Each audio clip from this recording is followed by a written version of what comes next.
Sarvam kala kritam manye bhavatam chayat apriyam sapalo yat vase loko vayor ivagan vavali. In my opinion, this is all due to inevitable time, under whose control everyone in every planet is carried, just as the clouds are carried by the winds.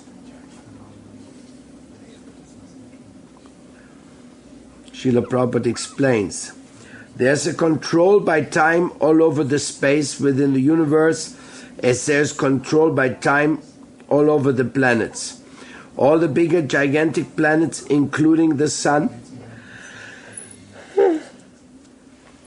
are being controlled by the force of air, as the clouds are carried by the force of air. Similarly, the inevitable kala or time controls even the action of the air and other elements.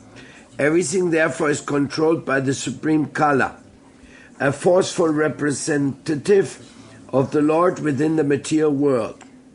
Thus Yudhishthira should not be worried by the inconceivable action of time. Everyone has to bear the actions and reactions of time, as long as one is within the conditions of the material world.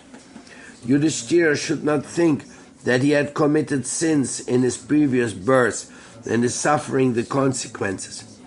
Even the most pious has to suffer the conditions of material nature.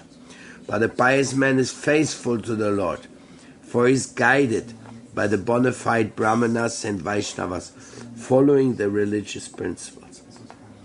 These three guiding principles should be the aim of life. One should not be disturbed by the tricks of eternal time. Even the great controller of the universe, Brahmaji, is also under the control of that time. Therefore one should not grudge being thus controlled by time, despite being a true follower of religious principles.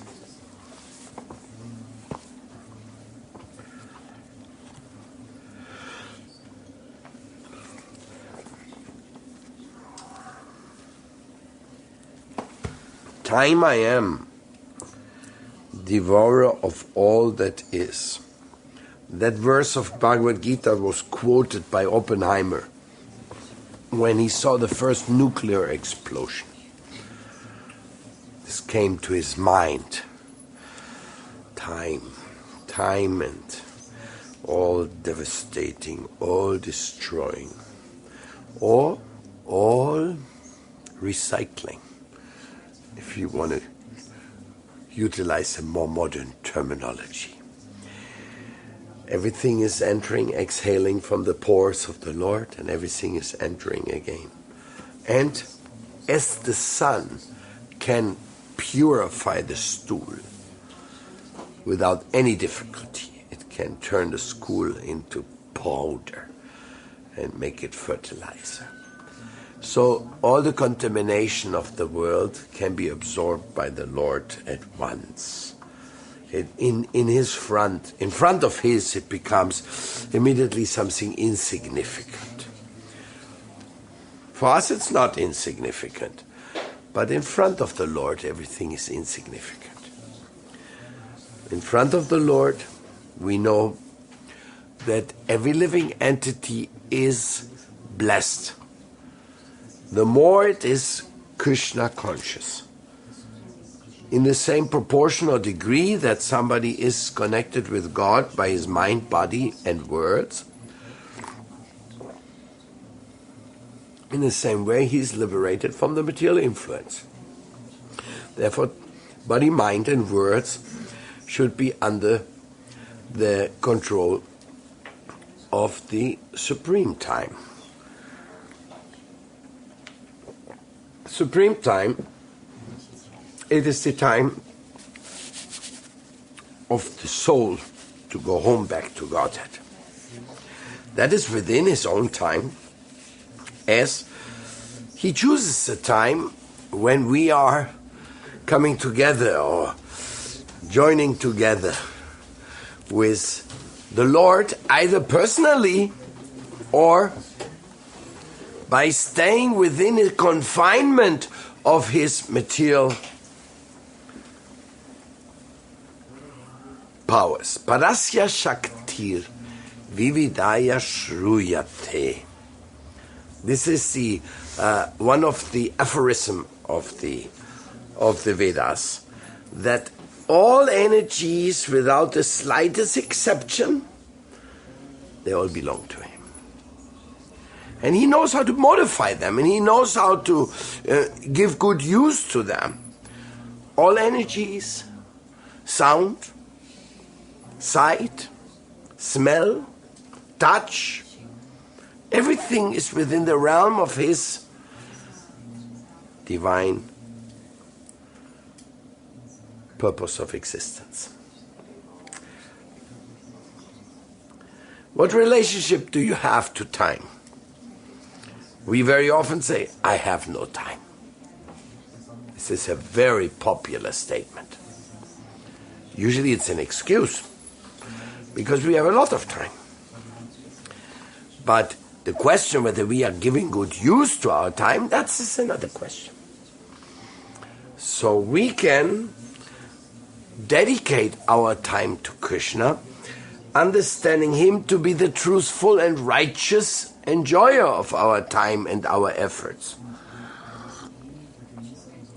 You see, when Krishna speaks about devotional service, giving your service to him, it actually means giving your time to him. They say time is money, which I consider a great hoax. Because if time would be money, then money could buy time. But with all the money, you cannot buy 1 second.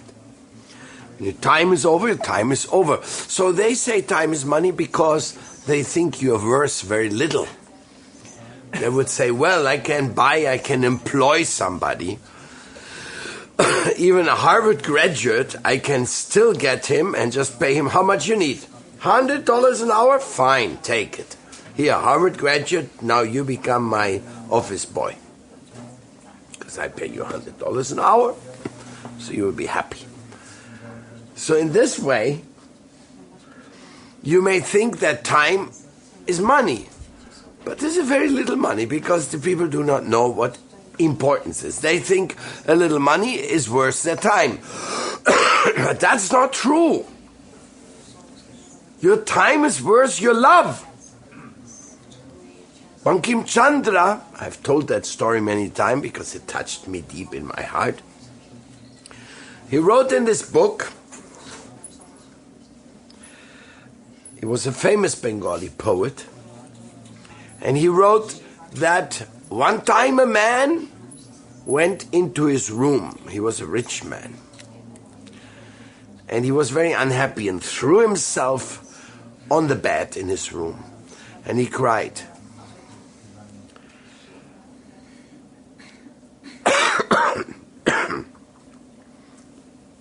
Is there nobody in this world who can satisfy my desires? You see, the more things you have, the more desires you have. Poor guys. You know that if you already bought a Ferrari, you're really frustrated because now you can't buy a nice car anymore because you already got the best car. Now what you gonna buy? Well, maybe you can buy another luxury car. Some people, they buy 10, 20, 30 luxury cars. For what sake? Don't ask me. But their desires increase to the point of obsession and madness. So this is what happened to Bankim Chandra. He was a rich man. But he threw himself in the bed and said, nobody who can fulfill my desires. I mean, you can also own a helicopter and your Learjet, and you can own your whatever, you know. So many things you can own. Some people own this one dictator called Somoza. He said, I have a farm. It's called Nicaragua. Of course, later Nicaragua blew him to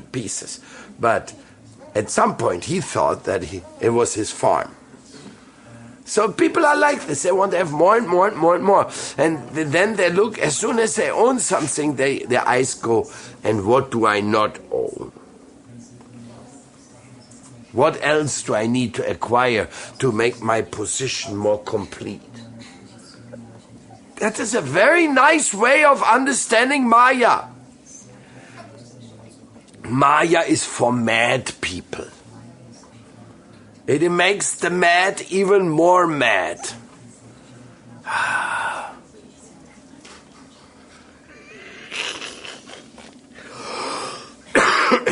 The other day I read that a man bought a watch of $16 million.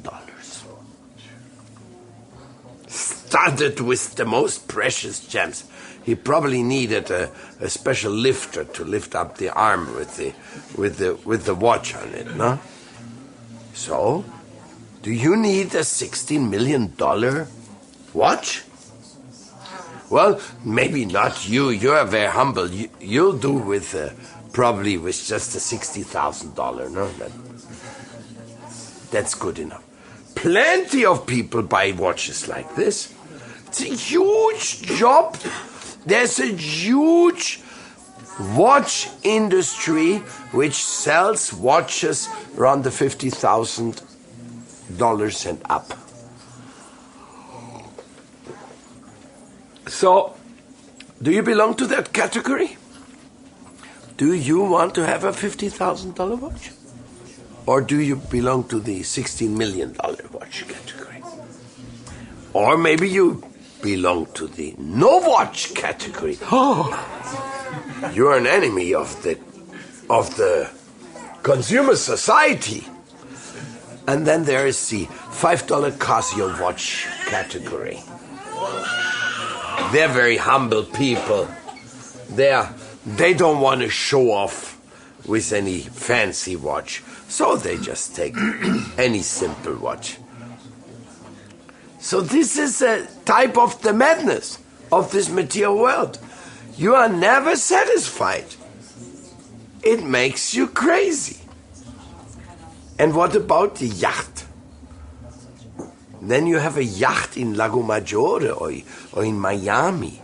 You know, one of these yachts with everything inside, with billiard. You have your own billiard in the yacht so that when you're out in the ocean and the balls will go by itself. No? You don't have to do anything. No? And a movie theater, of course. No? Everything on your yacht. And then you become green in envy because somebody else drives by in a yacht bigger than yours. And he's standing on there and he's smiling. Small little yacht you got. Stupid. Ah! My yacht. There is a psychological study that the only thing which makes people, rich people, happy is when they look at poor people. That's what gives them the joy. They say, oh, I have it, you don't have it. Oh, you get it? You is better here? Sometimes in some places like Mumbai, you see the fancy sky rises next to the slums. They can go out on the balcony of a $1 million apartment and look down in the shanty town. Have you seen that? Unbelievable. So they feel, look, we made it. So riches drive people mad. And you have everything and you want more. And you get more and you want still more. And you're never satisfied.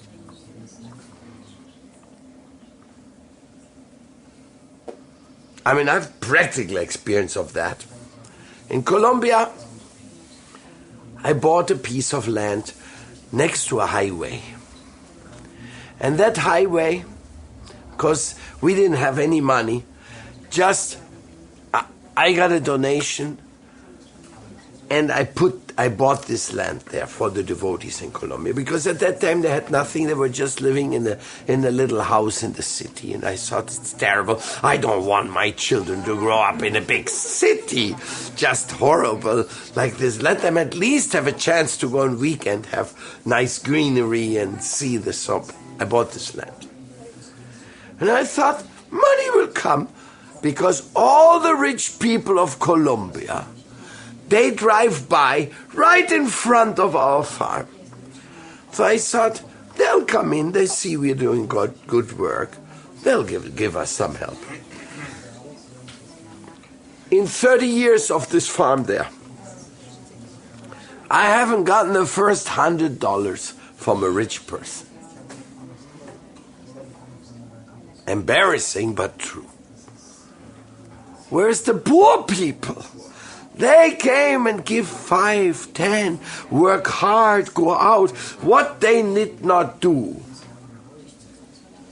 How many efforts the poor people made to make this beautiful Gauranga Radha Brajaswara ashram, which today is, you could call it the swanky ashram for South America. It can host more than 100 guests. It has many rooms. We have art exhibitions, yoga rooms, and we are now carving a stone temple there by the devotees' own acquisition of knowledge how to carve stone. Everything self-acquired there. So, no rich people. Rich people are just busy looking at their big cars. Sometimes they stop even and come in snobbishly. What's going on here? Oh, sacrifice. Oh, very nice. See you later. They run. Poor. Mother Teresa said that they asked her, what do you think about riches or richness? She said, for me, richness is poverty. It's nothing more poor in the world than having a lot of money. And then they asked him, what do you think is poorness? She said, that's richness. Because then you have an open mind. And I must honestly tell you, my life in Europe was living in this rich country, with this rich pride of I have, we are advanced, we are this, we are that. I mean, with all due respect to all the devotees from Europe, because they're very sweet and I love them very much. But when my spiritual master sent me to South America, I felt like coming to a place of sanity. People were becoming normal. Because you could talk to each other and share everything and join together for some joint efforts. Of course, India is another story like that, but India is a little different because it's the supposed land of Dharma, with the problems of not following Dharma. So there's not so much innocence. In South America you find a lot of innocence. And Prabhupada recognized that. He said these people are somewhat innocent. Because the South Americans, one thing they know that Europeans and Americans do not have the answer. They know that. They got it down in their blood. Right? You saw that there? Because they have been hijacked, exploited, mistreated by Europe and America. So they have had Europe and America here. So what's left? Africa, that's good for music. Otherwise nobody looks to Africa for too much of philosophical contributions. I'm talking about the Latin American consciousness, no? So what's left? China and India. And China, well, that's a story for itself. But nobody looks to China for entertaining or becoming happy, just for importation. Because they know, everybody knows that the Chinese are not happy working in these horrible factories, making plastic stuff for the whole world and things like that, at the lowest salary possible on the planet. Everybody knows they're not happy, except those who are doing the big deals. And even they're not happy because they now have to compete with the rich from the West.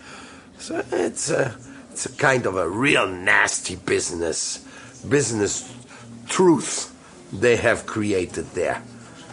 In between of the poorest. Look, the Volvo company, this famous Swedish Volvo company, that had negotiation with the Chinese government to assemble Volvos in Chinese concentration camps.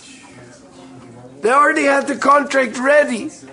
When it came out in Sweden into the newspaper, our Volvo will be produced in a, here in Germany we call it Zuchthaus. It's a level higher than jail. Non-Gefängnis Zuchthaus. It's like where the real heavy criminals are supposed to be. Or the political enemies in China, properly, So that kind of, we call it concentration camp or whatever, forced workers. In the communist times, they called it working camps, where people learn how to work without a salary. Yes, that's an educational measure of the government, no? So that's where they were going to make the Volvos.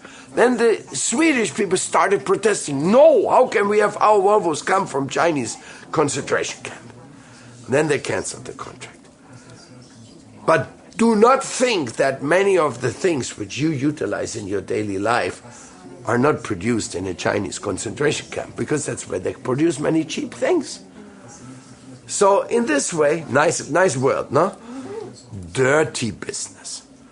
The richer become richer, the poorer become poorer, and in the middle of between, nobody is happy, my dear. So this is the chastisement. You have so much, you're supposed to be at least now a happy, generous guy, and you're not. You're an unhappy, stingy guy. The more you got, the more stingy you become.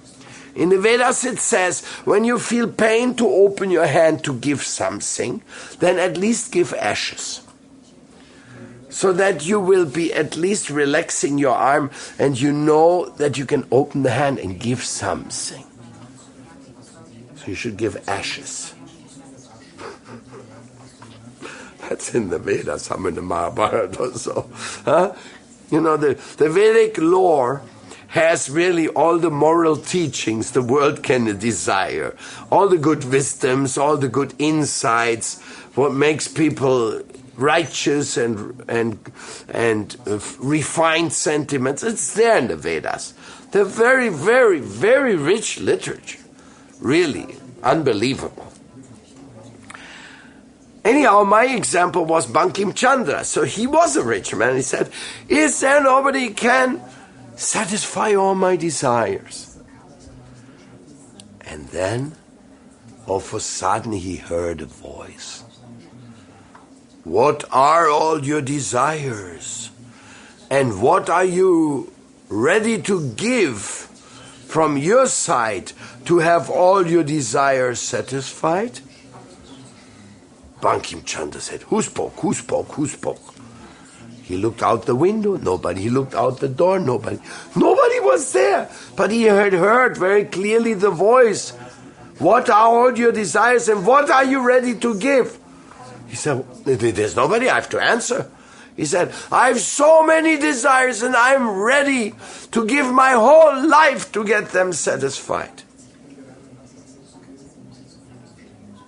The voice answered again.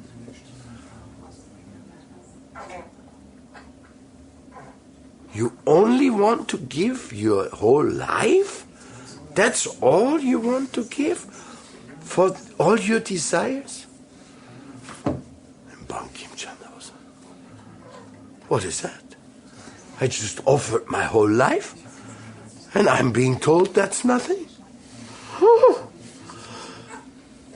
And then he became smart. He said, What is it what I have that is worth more than my whole life, please? Tell me.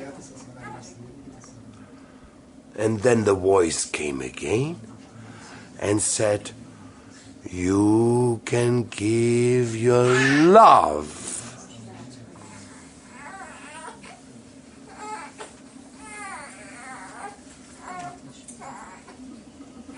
Then the revelation was over. So I don't know if you got the revelation. You want to have all your desires satisfied, you have to give your love. But to whom? And how? How to give your love? What to do? Where to do? To whom to surrender?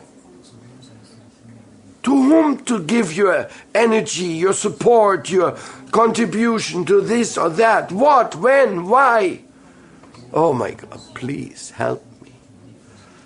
I want to give my love, but I don't know how to give my love. I don't even know what is love. I don't even know who deserves my love. I'm in a very, very difficult situation. Therefore, I beg for help. I beg for support. Please show me what to do with my love. You see, Bankim Chandra did us a great job with his story. Because when you give your love, all your desires are already fulfilled. And when you don't give your love, none of your desires are fulfilled. No matter what you have in this material world. Of course, this world is also an incredible, useful place. It is the give and take place. First it gives and then it takes. So, but it usually doesn't give exactly what you want and when you want it, but something is there. Something, no? You're all dressed, you all have a little bank account, you all have a little tape recorder, maybe you have a laptop, maybe you have a car, maybe you have some designer clothes. Maybe you have a little land. Maybe you have a farm. Maybe you have a nice house. Maybe you have a shop. Like this, everybody's getting some, no? And then they all go naked. Just like Oliver was telling me today. About the conditions of how people leave this world. He is a nurse, a professional nurse. And he told me he was working in more than 40 institutions taking care of old people. In Germany, this wonderful, sophisticated welfare state.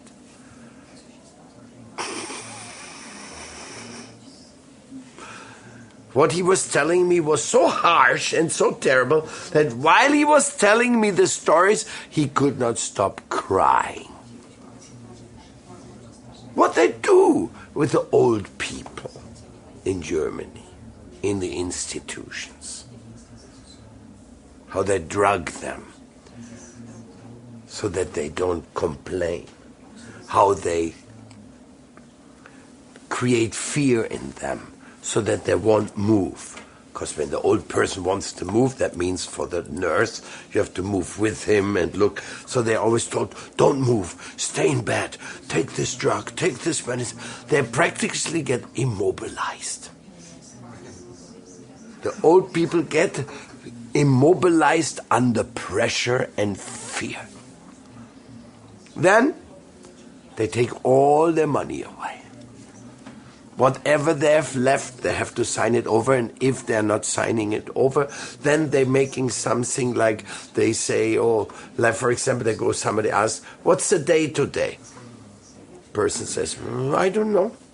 Oh, A few things like that, they say we have to entmündigen. Entmündigen, what it means in English, you take away their rights of their decision for their own. What's the English word for that? Nobody knows. Huh? No, that's a different story. But when...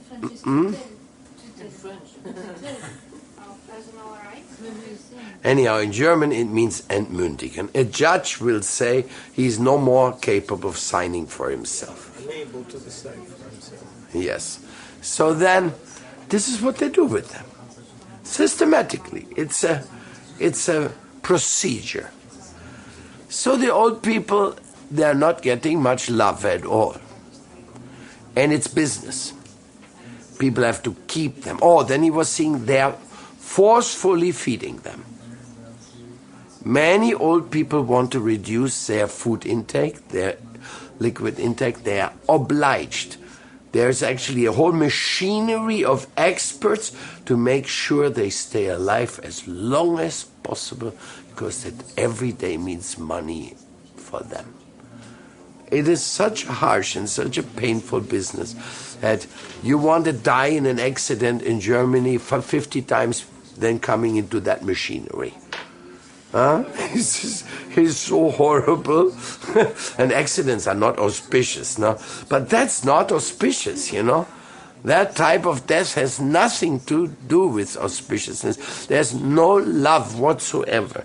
Of course, maybe some nurse like Oliver, he's very loving, and he said he tried everything to help them. And they wouldn't let him. It's a story for itself. I'm just quoting you an example because this conversation I had today. Rich, poor, forget it. My dear, this is the reward for having lived without love. If you live without love, you will also die without love. This is a very precarious situation in our world, and we can learn from Prabhupada how to give you love. That's really... Now, parents do give their love to their children quite often. Even that is in decrease. In many sense, parents are giving less love to their children than before. But set that aside. But the children are trained up as materialists, so they run away from the parents. And they don't want to take care of the parents when they're old and frail. Commonly. So love, Bankim Chandra's advice, is totally confirmed by all the scriptures and by all the great sages. Said that the only real thing of life is giving your love. That makes you a servant of God, because God, He loves everyone. There's nobody who loves you as much as God loves you. But please reciprocate. Please give Him some of your love, if you cannot give all of your love.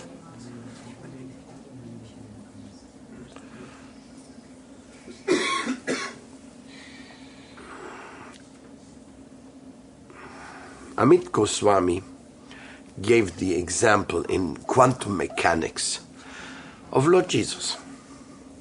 He says, Lord Jesus said, love thy enemy.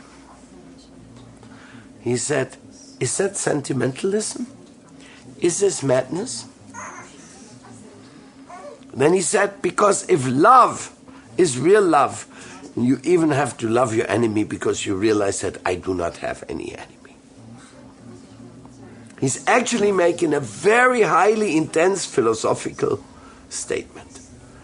And by loving the supposed enemy, you really understand what love is all about.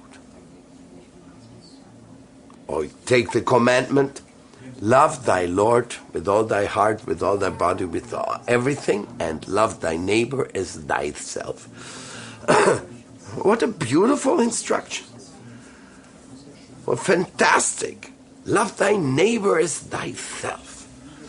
And love thy enemy as well. The Vedas say, if your enemy comes to your home, receive him like a friend. But receive him. So, what does it mean? That love is so intense, it is the best ingredient of all. Because God loves everybody. So in God you can love everybody. In God consciousness you can understand that love is so high. There is no mistake committed here.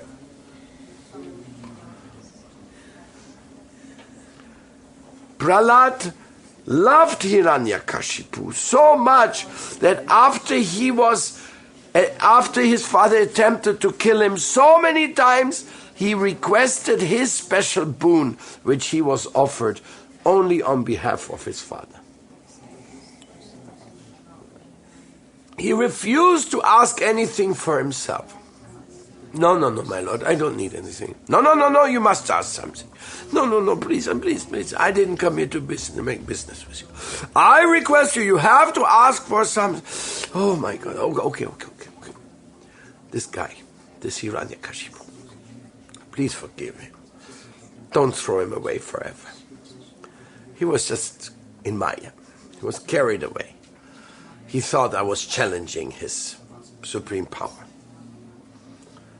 I mean, Hiranyakashipu was envious. He was envious of Krishna and he was envious of Prahlad. So envious was he that he could not tolerate that his son was more powerful. His son was more powerful than he.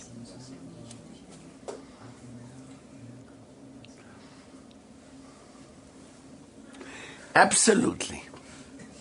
So that is the problem with this comparing yourself. You shouldn't compare yourself. You should see who you can serve, how you can serve them. Our temple is open just to serve people. We don't have another purpose. And you can ask anybody who lives here if they're living very comfortable. It's always tapasya. It's always hard and difficult. It is tapasya to live here. You see? So you're living in the tapasya. Why? So that we can come here together and chant Hare Krishna right in the middle of Berlin, in front of their Lordship Gandharvika Govinda Sundara, celebrating that the Divine Lord of Vrindavan has come to give His grace in Berlin, of all places, right next to the Reichstag and Bundestag. Comes their lordship from Vrindavan and makes an embassy here, and we are lucky enough to help to maintain it. What can we do here? Oh, we can do much more. But that's another subject I'm not discussing here. I'll talk about that with Vijay later. Vinay. And with Dina Bandhu. What can we do? What can we do for Lord Chaitanya, for the Berlin people? I don't know. Giving love to them. That's the only reason we are here, to give love. The only reason to give a class is to give love. The only reason to give out prasadam is to give love. The only reason to counsel people is to give love. The only reason to print books about Lord Krishna in German is to give love.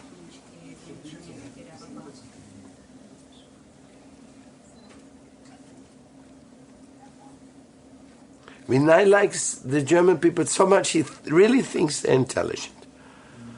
So we have to prove that. We have to find somebody and give them so much love that they want to give their love to the others. I think Krishna must like them too, otherwise he wouldn't come here. Because he likes everybody, he's kind, he's so kind. He goes everywhere. Still, it's not so easy to find a temple where you can actually join, where you can be trained up as a young person in the service of God. It's not easy. It's not easy to join, and it's not easy to find a place where you can join. It's not easy to find a place where they receive you and train you up.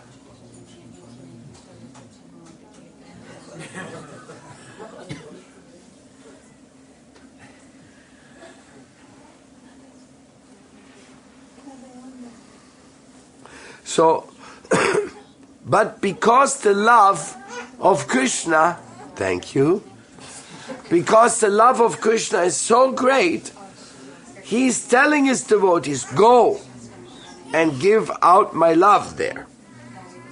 I want that. I want nothing else from you. Go and give your love. Give my love in Prague. Give my love in Berlin.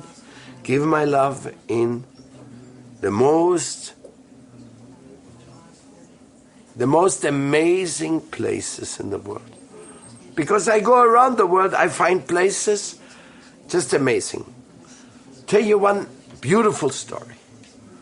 Just recently, one of our disciples, her name is Saraswati, and she bought a piece of land at 3,800 meter height on the equator in a place called Papayakta. She wanted to get out of the civilization, go high, where almost the last trees are growing. I mean, 3,800 meters, no trees grow in Europe, no? But there in the equator, they do still, a few. So she went up there and she started making a little hut for herself. But all of a sudden she saw some suspicious type of man. They were going around in her farm and taking measurements. She said, who are these people and why they are taking measurements in my land? Because in her land there's a beautiful river also running. So she went over and asked them. They said, oh, we are working for the water department in Quito. I said, yes, and what you're measuring? Oh yeah, we want to take all the water from this place for the drinking water of Quito. But all the farmers from the 3,800 all the way down to the 2,000, they're living from that water coming from there. So, Saraswati, she took that information to the local farmers, to the place where they're living. They're all Indian people, indigenous people. They're called all Quechua Indians. They didn't know anything about water and this and that. Water, she said, they're going to take away our water. So, some or others she could convince them, and also that something came out in the paper, and they immediately started a major protest. Out there, Lord Krishna's people at 3,800 meter height, fighting there for the waters of the agriculture of the people. This is how Lord Krishna is sending his people everywhere to do things. Everywhere. And he's telling us, especially to serve. We are here to serve, but the greatest of all service is definitely to give the holy name of Krishna to the people.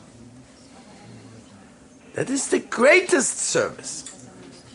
King Prataparudra, he said, when he met Lord Chaitanya, he said, Tavakatamritam tapta jivanam kavibir iditam kalmasapam shravanamangalam srimad atadam bhuvigrinati ye puritajana. Says that those who are his devotees, they spend their whole energy of telling about him and his glories to the people in the this world. Shravana Mangalam, all this auspiciousness, which when it is remembered, it brings about auspiciousness to the people. That is being spreaded by those who are the greatest of all welfare workers. In other words, now this is our personal raison d'etat, our reason of existence and everything. This is what makes us happy, you could say so. That is,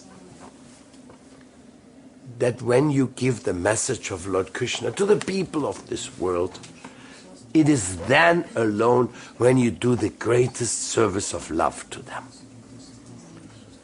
The greatest service of love. What else you can give? Of course, Saraswati gave the water, or she helped to avoid. It became a big scandal. It came out like a big protest. The government, police came. They tried everything, but they lost the case, and the farmers retained their water. And we also, because it's right from our farm. But it's like that. I've seen it in many places. So, if we can give the name of Krishna to people and the message of the Bhagavad Gita, we are definitely giving the greatest gift, the greatest charity. Therefore, devotees are always trying to figure out how to do that, how to give Krishna's name, how to give the Bhagavad Gita. We are not here to simply speak about German politics.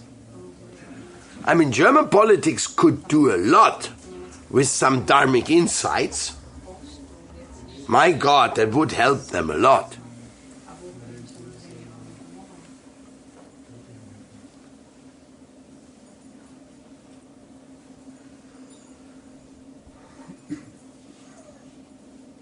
But this may be not the time for that.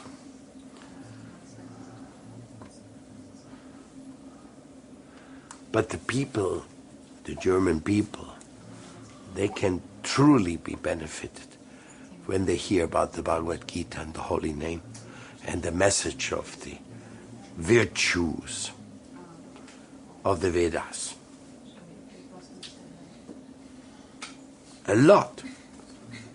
The greatest love, it's the question of the greatest love. Jagannath, the greatest love. How to give the greatest love to the people in this world. Harinam. Prasadam. And love, love, and love. Love, not sentimental love. Spiritual love. You see, spiritual love means you actually try to convince a person that what you're doing is to touch his heart. Why Sri Ram sings? To touch their heart. To open their heart. Why do we publish anything? To touch their heart.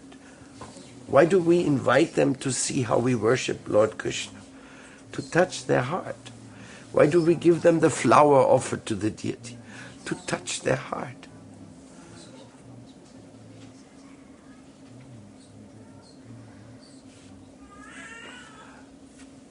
There's no way, absolutely no way, that you can imagine how much love Srila Prabhupada has given to us. You see? So much love and kindness. How will you describe it? I don't want to diminish other people giving love. Why? Everybody gives what they can give.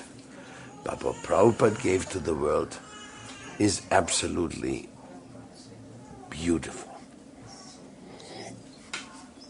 With so much knowledge, with so much maturity, Prabhupada made it clear, unless you give your love,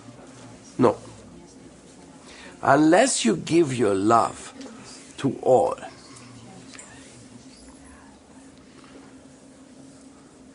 There's nothing. You have not given anything. If I take money to everywhere and give money to everyone, this is not love.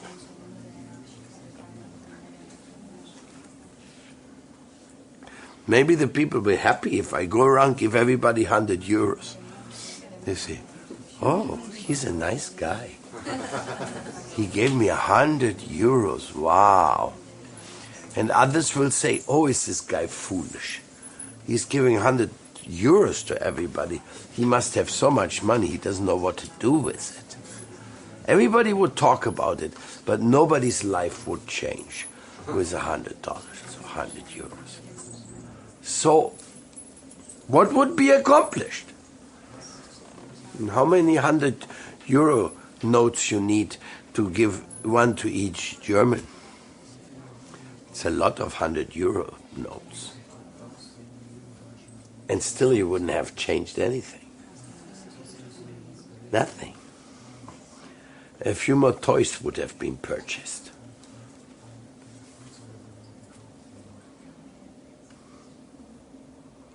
So Srila Prabhupada, he gave us something not even 1 million or 10 million or 1 billion of dollars can buy. And that is the holy name of Krishna. And if you don't believe that, I'm sorry for you.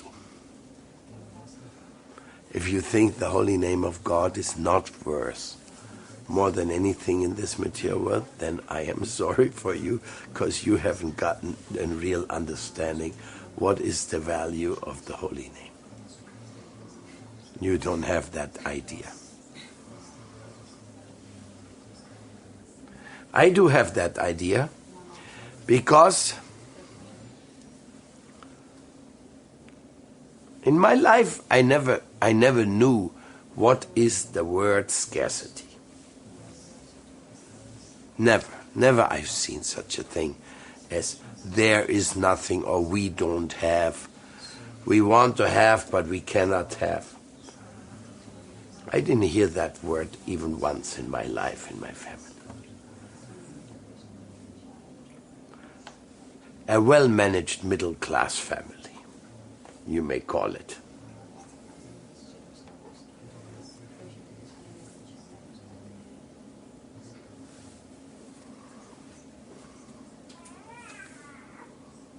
But never was there such a wonderful thing as giving love to others. This idea of giving love to others, I never heard that in my family. Nobody ever said such a thing. That you're here, that you're supposed to give love to somebody. Never. Not to animals, not to man. Of course, we heard some Christian statements in our childhood which says, love thy neighbor as thyself, but that was a kind of a theoretical thing for ceremonial areas, not for real life. Real life meant business. And what's the business of the schools? What's the business of the universities? Their business is to make people partners of the system. Some other convince the kids that they'll be partners of the system. And then do the rest the same as the rest of people do in the system. Spend the rest of your life selling lies.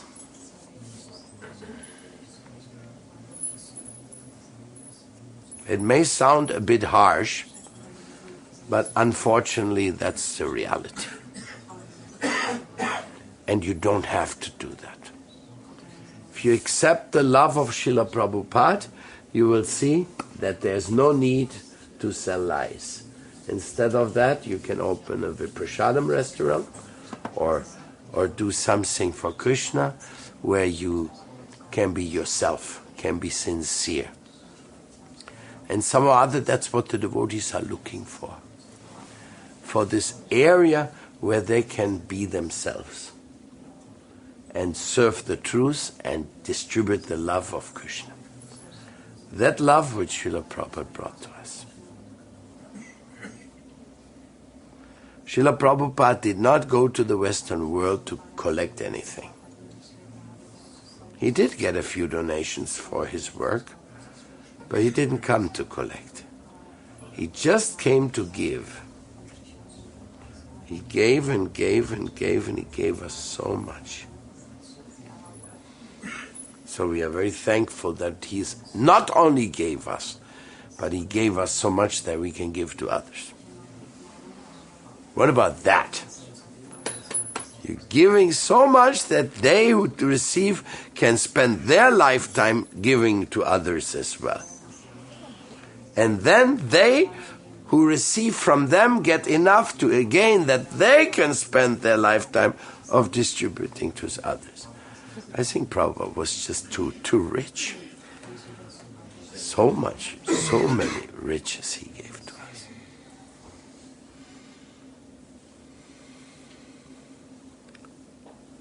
The relativity within those descriptions is only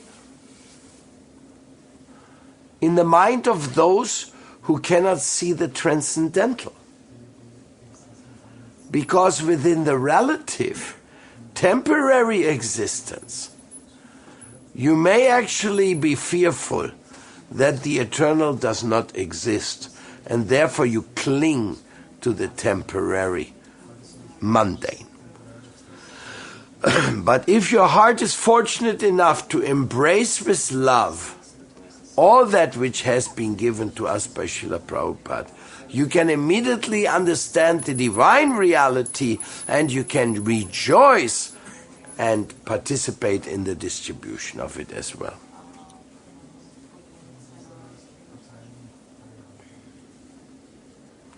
So time is our chance to distribute love. That's what's the meaning of time. The more time you have, the more love you can distribute. And if you distribute love, time becomes timeless. Because love is an eternal opulence of God. Because if you die distributing love, you will already have your eternal life assured.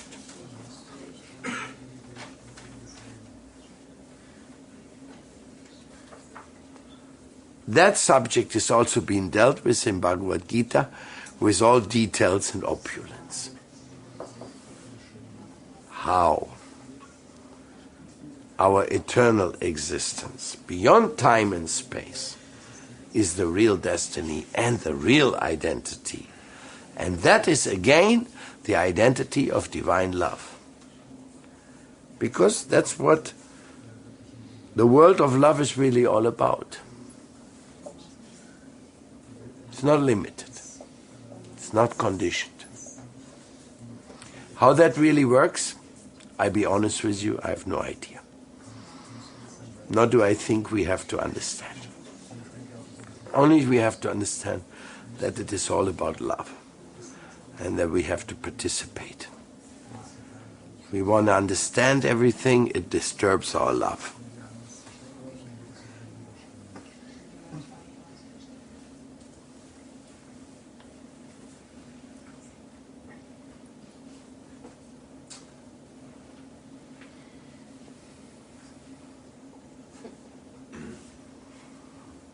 Any questions? Yes. So, please forgive me, Maharaj, for my slightly critical question. No, you're most welcome. You have to wake us up. Great lecture, very politically correct, very easy to accept and talk about, but love is very abstract, and some of the things you also said are probably at least partially abstract. And I mean, maybe I would like to request you to maybe give a few concrete steps that we, us people, normal people, living normal life in Germany, in Berlin, full of Kali Yuga, full of all these things that we are there. It's a reality. We are living here and we have to accept it as it is. So what can we do now to follow these principles that you outlined? Maybe giving love or whatever, like getting close to the Lord. A few concrete steps in our daily life that we can do. Thank you. There's the first steps, which are the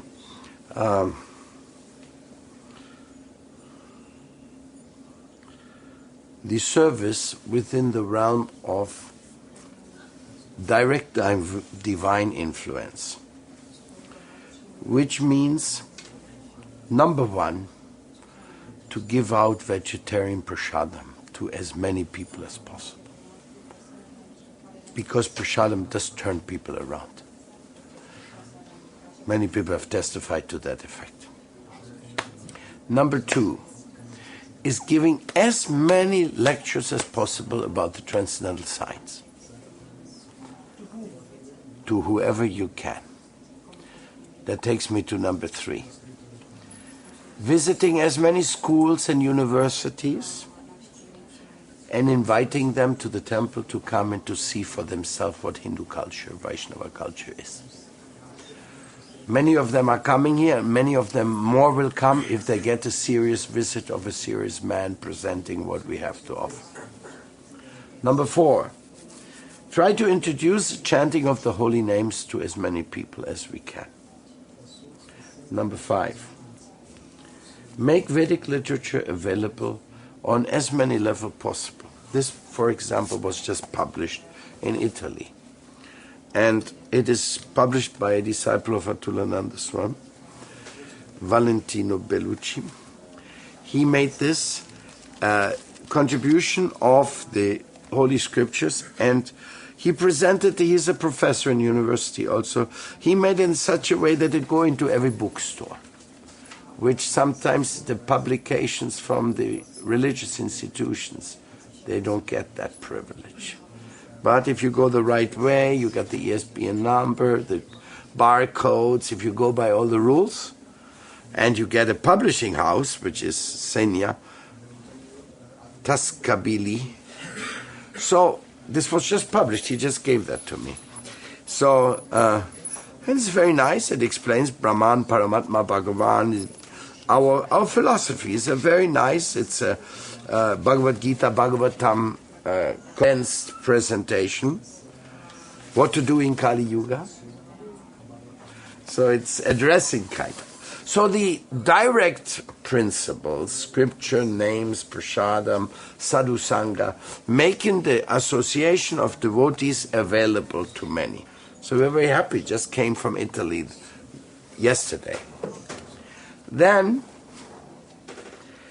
these are the direct ones. Now what about the indirect ones? Indirectly, we like to educate the people about Varna Ashrama Dharma.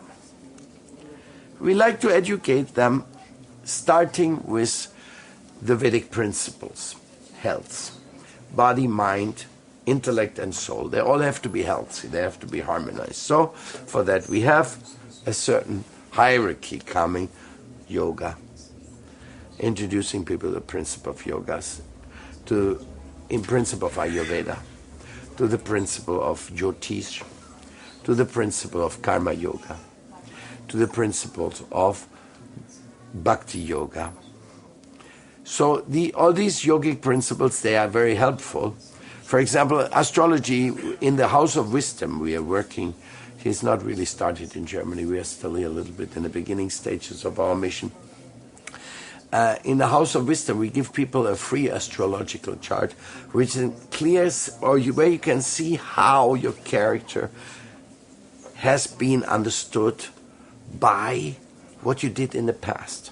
So it's like for the first introduction in understanding of responsibility and reincarnation through Jyotish. It's one of the system. Then, how to solve the problems in your life with Vedic wisdom, family problems, addiction problems, how to relate to Mother Nature, how to relate to the elements. So this whole conception of simple living, high thinking, All this is part of Varnashrama, Daivik Varnashrama. So there is many projects in this connection, and there is the possibility of volunteers. The House of Wisdom is based on the wisdom. What is wisdom there? Number one, wisdom is every man is responsible for what he's doing. There's a law of action and reaction. There is a law not to harm nature as much as we can avoid it, no? And things like that. And all that is part of course includes vegetarianism. It's part of the volunteers of the House of Wisdom.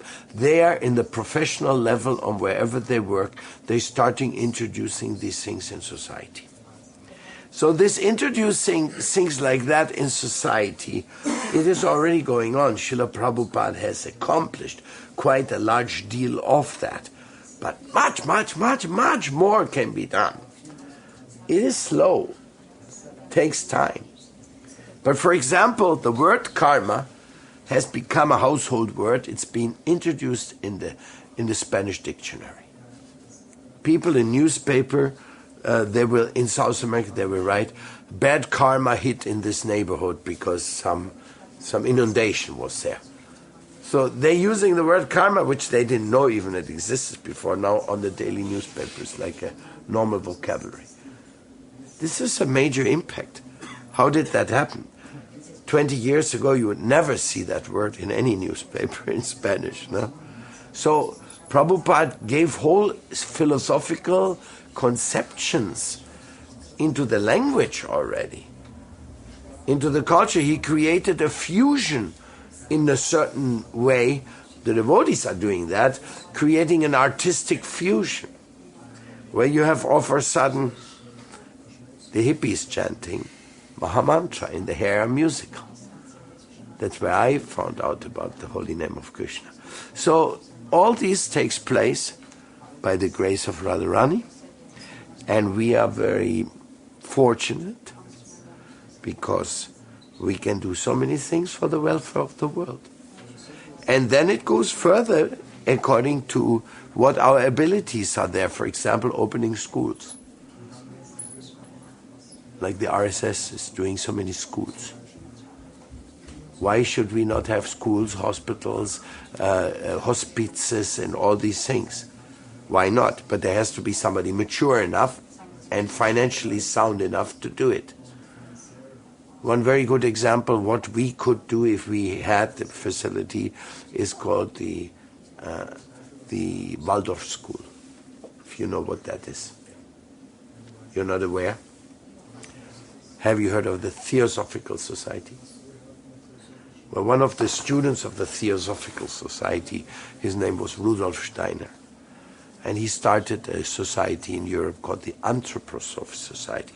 Actually, it was an offspring of the Theosophical Society, but with his personal tone and touch. And they made quite an impact in Europe, and introduced a certain Christianity with more profound karmic thinking, more shamanic, a mix-max, but still quite interesting. And for example, they took over many of the institutions who took care of the mentally ill, the difficult cases. They simply took over, and they knew how to treat them well and how to do a good job.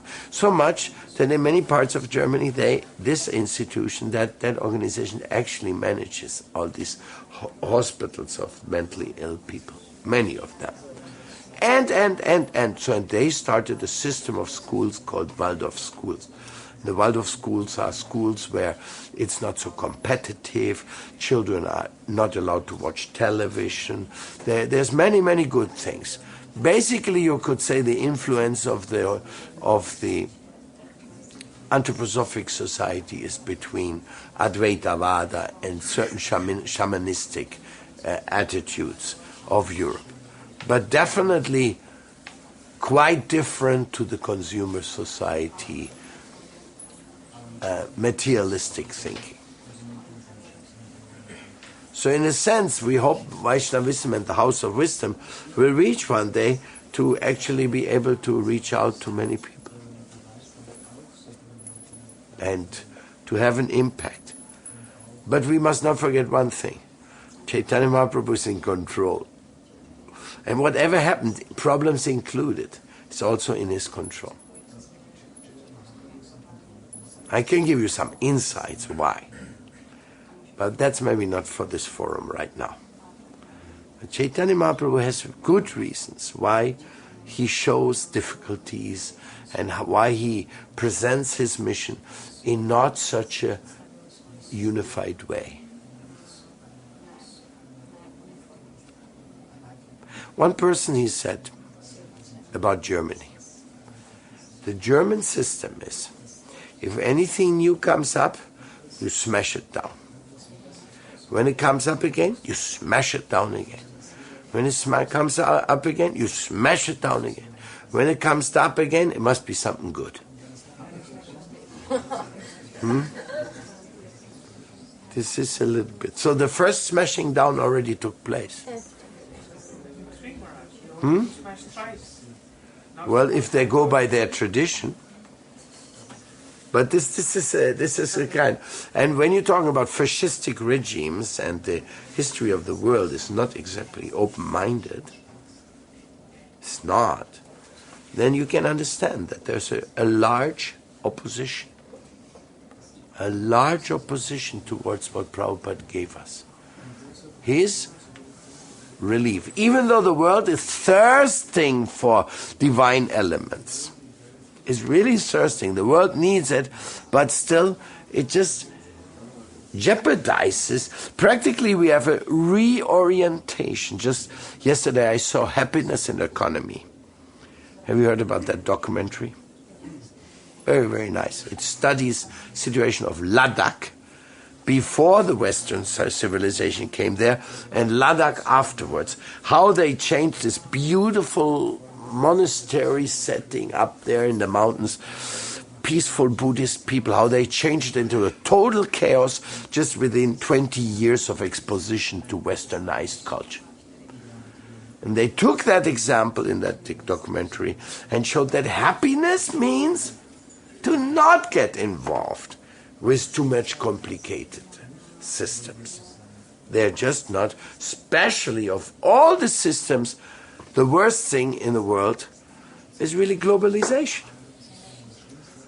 It just carries benefits for a few money markets, but not for the people. Not at all. So this is an understanding. Now people say, oh, globalization, so good. We are becoming very global now. You know what that means. That means that a few big companies are going to buy the whole world's market and do whatever they like with it.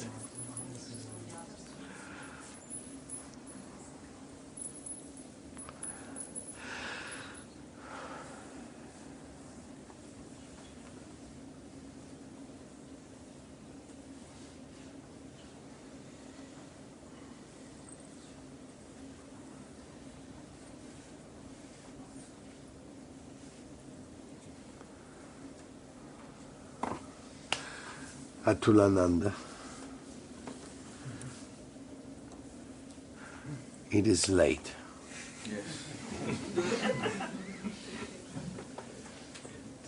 Actually, I wanted you to speak before me today, but nobody could find you.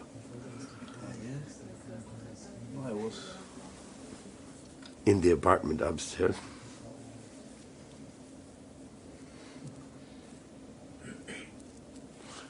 Tomorrow. We will hear from you. Tomorrow is the Brahma Mahotsav, right? So we invite you over. But you have more questions? Private, we can do private. It's getting late. One more. You allow? If you allow, yes. I have. No, you're most welcome. It's enlivening. Maharaj, you raised many points in your lecture, and I agree with all of them, no doubt about that. But again, we are not lords, we are not empowered beings, we are simple human beings, so the capacity to do work is limited.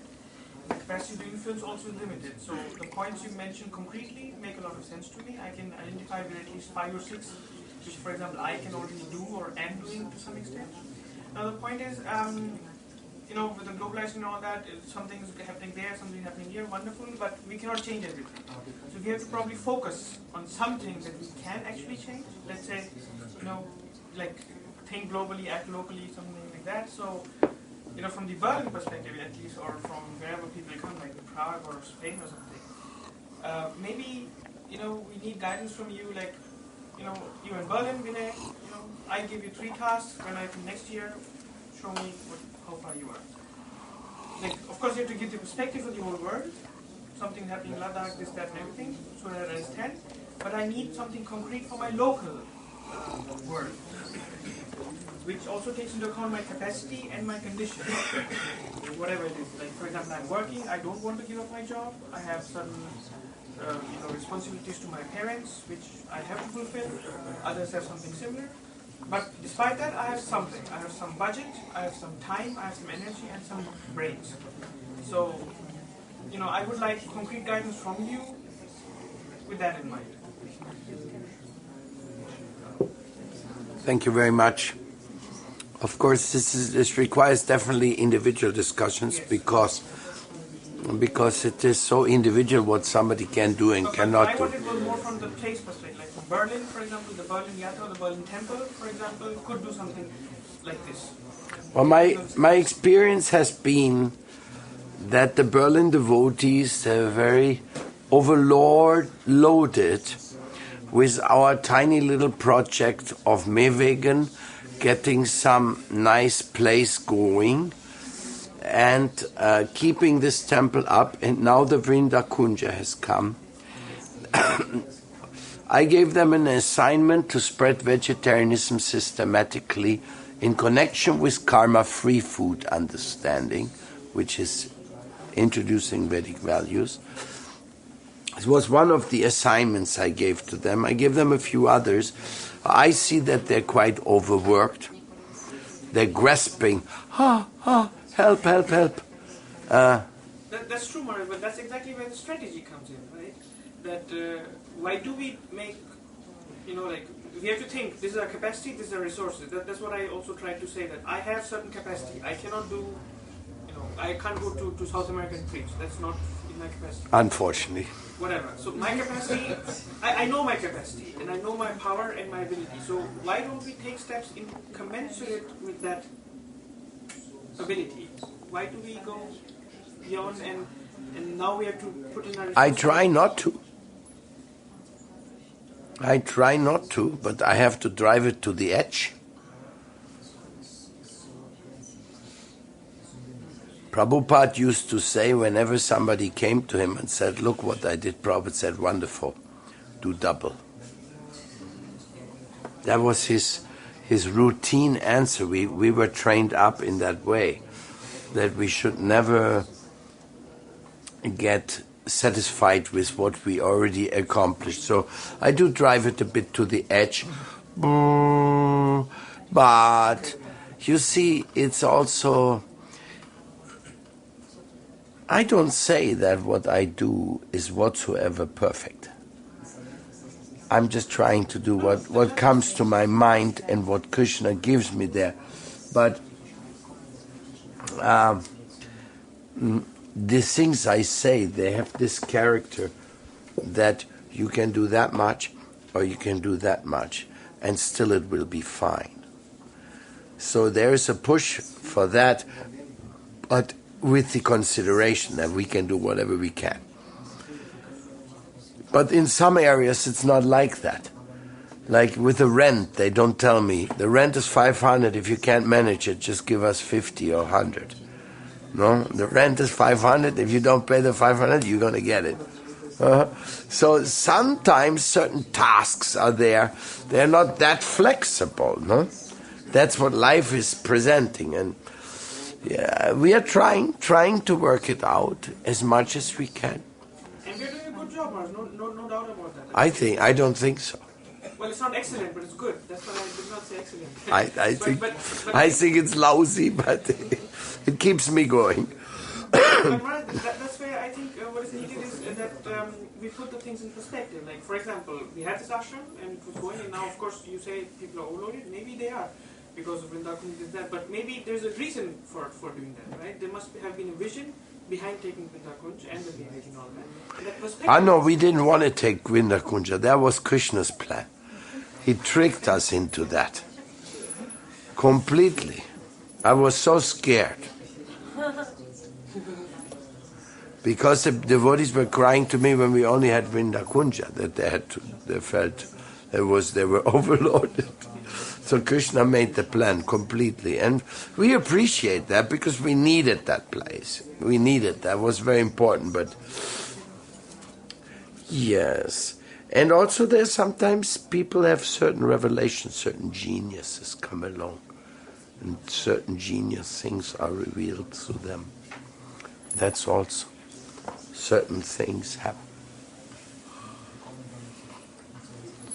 And if you look a little bit behind the curtains, there's a stage, they open the curtain, the stage, then they close the curtain. You can go on the stage, you look what's on the stage, you can go behind the stage. You can go to the management department of that whole group. So it opens different perspectives. And if you go like behind the stage in our case, what's happening there behind, we have a bunch of really fantastic, idealistic people who are really devotees at heart. And within their capacity, they're there 100%. Therefore, I think it is Krishna's way of evolutioning his movement into society as he sees fit. Because it's, I compare it how I see it spreading in different parts of the world through different peoples at different times. And I see we try to do a good job, but like Krishna says, we are not entitled to demand a result for it. We have mat karma phalahitur bur. We have to see what God wants to give us in this regard. And here in Berlin, we are rather lucky. We have a solid little Vaishnava family. You go to other cities like Hamburg or Leipzig, 3-4 devotees there. No, it's like to get a good amount of association and a temple running. It's a really difficult, really special thing still. No? And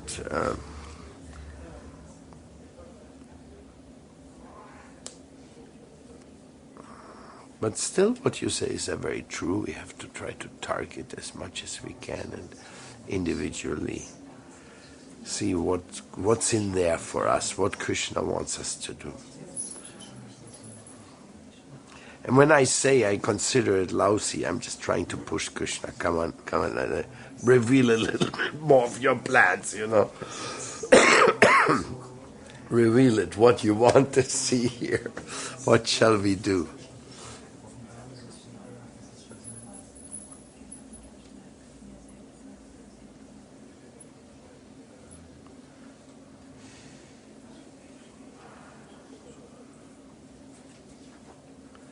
Now we invite you for prasadam. Hari Bol.